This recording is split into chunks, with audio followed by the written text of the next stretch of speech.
Recorded Books and RB Digital present 1001 Great Ideas for Teaching and Raising Children with Autism by Ellen Notbohm and Veronica Zysk.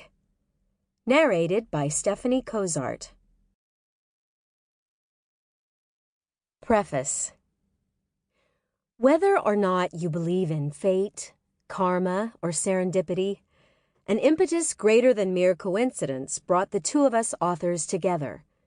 Veronica had been an autism professional for more than a decade, the head of a national autism organization, a vice president for our publisher, Future Horizons, a book editor, and, then and now, managing editor of the Autism Asperger's Digest, the first national magazine focused solely on autism spectrum disorders.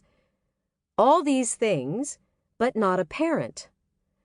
On the other side of the continent, Ellen was the parent of two sons, one with autism and one with ADHD, a writer and communications consultant, but with no professional autism credentials. Forces were set in motion when Ellen submitted an article about her son's tussles with literacy to the Digest. Over the course of the ensuing year, conversation after conversation ended up in the same place. Our vastly different experiences dovetailed beautifully to form a remarkable partnership. Many collaborative ideas got kicked around for months, and then came the opportunity to write this book together. Our shared beliefs and values pervade our writing, and you won't be able to miss them because they distill down to 3 elements on which we are very clear.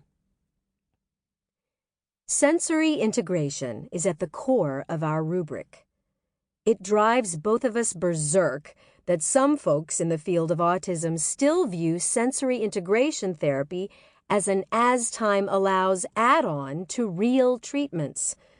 And when we hear from parents and professionals who regard it as unscientific hogwash, or teachers who never ever incorporate it into their classroom strategy, is it because the topic is so intensely complex that many simply turn away from it, hoping for an easier solution? Such an attitude is certainly understandable.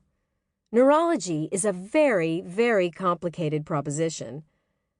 Katharine Hepburn in The African Queen provides us with the definitive approach. When the German officer protests that her journey down an unnavigable river is impossible, she responds, "Never the less." Never in your parenting or teaching experience will it be more important to do whatever is necessary to put yourself in the shoes, in the skin, of another, especially one whose sensory systems are wired so differently. The child experiencing hyperacute sensory responses to his world is in a state of constant self-defense against incessant assault from an environment that is spinning, shrieking, squeezing, and defying him at any given moment.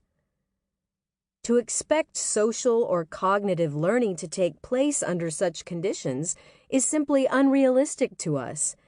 Thus, we place major emphasis on sensory integration. You'll see it throughout the book, in just the same manner that sensory inputs pervade real life, not just for children with autism or Asperger's, but for all of us.